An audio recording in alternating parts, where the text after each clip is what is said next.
Hey guys and gals, I got another one for you today. Today is going to be the 5th video of what I wish I knew when I first started tanking series. Really what this video is going to feature is map positioning, map awareness, and tactical decisions. Like my previous videos, I'm going to have rules to simplify the video, and those that are still hungry for more in-depth understanding, stick around. Let's jump in. Rule number 1, map positioning is the most important piece of this game that will greatly improve your win percentage. Rule number 2, understand your tank type or style and what role you need to play to help win the game. Rule number 3, timing. When you need to attack versus defend, counting dots is your greatest advantage here. Rule number 4, I don't care if you don't want to be on the front line because you're inexperienced, 2 tiers down, etc. Push up and support your teammates that do.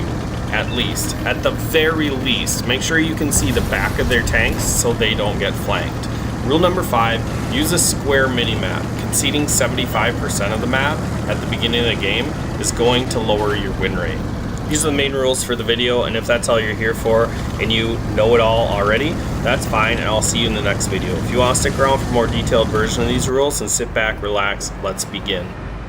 I used to have 5 videos breaking down these separate entities of this video because they were such vast topics. However, I feel they intertwine each other so much that they need to be represented together. First of all, let's talk about map positioning. Utilize your mini-map to position yourself well, hold your own, and survive, but make an impact. You'll see yourself improve on all of these as you gain experience. Move up to the choke. The worst thing that can happen is you die trying. Best thing is, you learn what you can do better next time. Or alternatively, you make the game-winning impact. Get forward into a tough, defensible position, evaluate the threat, and check your support. Counting dots. Also have an escape strategy. Good map positioning can mean that you're short-handed, but you just need to be defensible and hold while your other side pushes through. Understand firing lanes. It's as important for you to know where your snipers and arty can see as well as where your enemy snipers and arty can see. Be aware of sixth sense and artillery, but don't let them make decisions for you. I don't mean just throw your tank, but if you're full health and the only way for your team to win is forward, use cover to advance and get vision for your team that has no more health left. Learn where the chokes are and where you need to be. Win the choke and then defend your base. Next is tank type style and what is needed from you to win the game. Know your role. Heavies, pick a choke and go. Mediums, what type are you? Spotting or support? Scouts, initial spots, and then focus on survival. Snipers, keep your distance, but be able to see your teammates in the choke. Assault tank destroyers, go with your heavies, or you may need to be your team's heavy tank. Arty, pre-aim your initial shot, and don't shoot at the first scout that's spotted. And pay attention to the game developing around you. Alright, so before I go on, I'm going to touch a little bit about this first game that you watched.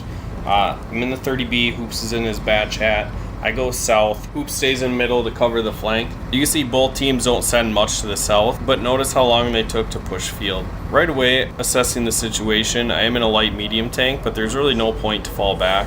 I need to support my heavy tanks that actually know how to fight, or at least be present. I'd like to see my heavies react to the Reds' push in the north. However, they don't, so I have to wait until Hoops gets down to trade one shot for his clip. And that's my opportunity to advance and support him to get through that choke. So once we get to cap, we still have a couple of guys over on the other side, but they're not going to last long. So we're trying to decide if we have enough time to get back and what's the route of least resistance. And honestly, it's either all the way north or all the way south, and that's just not feasible with how long the cap is going to be. And really what happened, the demise of the red team, was just because they took too long to push and push effectively. In my opinion, it's because the north is not as easy to push. It just takes longer, which you'll notice in the next game. Match is going to be me and my 113, and same map, just different play style from team base. Alright, so getting back to it, talk about timing. When you need to attack versus defend. Figure out chokes on each map and go to them. Majority of chokes on these maps are generally locations that A, can control vision of the map, B, are defensible, C, offer easy access to either base. Misconception that you need to push just because your team sent 2 tanks to the other side of the map. Things that will help you determine to attack versus defend. 1, tank counts. Talk about counting the dots. dog versus small dog. If you're the top dog, you need to push. If you're small, you need to support while your top dog pushes. Number 3, heavily armored versus lightly armored. In some scenarios, you utilize your mobility to get behind the enemy after they fire. Number 4, reacting to your mini-map. Number 5, know your playstyle type of tank to determine your contribution to the team. Number 6, know your playstyle of platoon mates and look for tells about teammates as well as enemies. Number 7, your health versus enemies' health. And it's not in that general order. Each game is different, and as you gain more experience, you'll be able to make better informed decisions. If you try and don't just sit back, know when to fall back, usually when the previously mentioned are not in your favor. If you're in a mobile tank, just concede the position and let your slow, heavily armored tanks die. If you're slow and heavily armored, accept that the variables of the battle determined that the choke or flank was lost and you need to dig in and go down swinging. Share your hit points. If you have more guns than enemies, you have an advantage. So if you need to take a shell for your beat up high tier heavies so your team can advance and get through the choke, then do it. Utilize all the given information to know when to push, when to defend the base, or when you need to cap.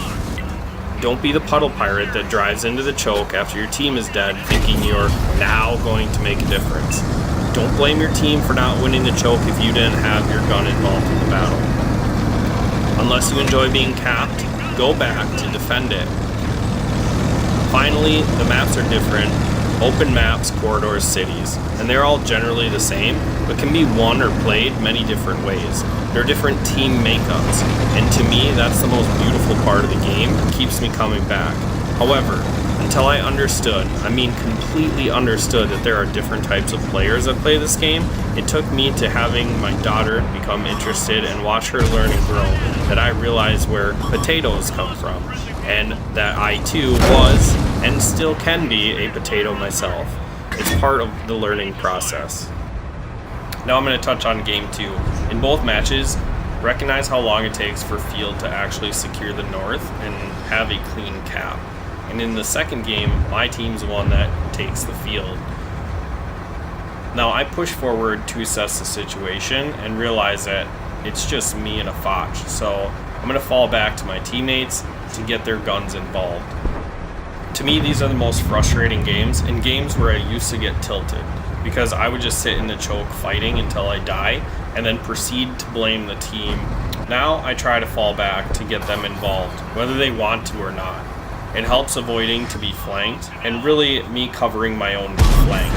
And at this point, the Reds realize that they need to do something, so they just start pushing out into our guns, and we start eliminating them. So to touch on Ravaged Capital, I think the south is the most important. You can get to and from each cap in the cover. The middle is important because that's how you potentially can win the south, by flanking. But ultimately what I wanted to feature here was 2 games where one team focused on the field, one lost, and one won. And that's really, I attest it to, on the first game, they sent their 3 tanks to the south, and they pushed in too far, whereas they probably should have been more falling back, defending their base. And on this one, I assess the situation, fall back, defend the base, and we come out with the victory. Alternatively, the other team in game 1 lost. Keep in mind, yes, your teammates can suck and lose you the game, but I challenge you to think about how you played the battle in accordance to what your team was doing, and figure out if you could have played it better. The most repetitive comments I've heard while playing this game is usually from the 3 players on your team that push out into the field after winning the choke, are demolished by the enemy snipers, and then yell at the rest of the team that didn't come into the open with them to die. Don't worry about the snipers. Don't push into the open field. Go back, defend your base.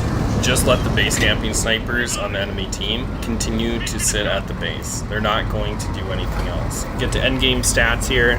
Do 4,000 damage, only 1 kill, but that's a lot better than dying within the first minute of the game and then getting tilted and blaming my teammate for the loss. One misconception is that you can't push in a lightly armored tank. I'm going to link a game that used to be part of this video, and it shows me in my tier 9 waffle having to push a flank out to win the game. If you're listening but not watching how the games progress, I highly recommend you click on the link and rewatch it so the information makes sense. That's really all I got for you guys. Make sure you like, share, subscribe. I'll catch you in the next video.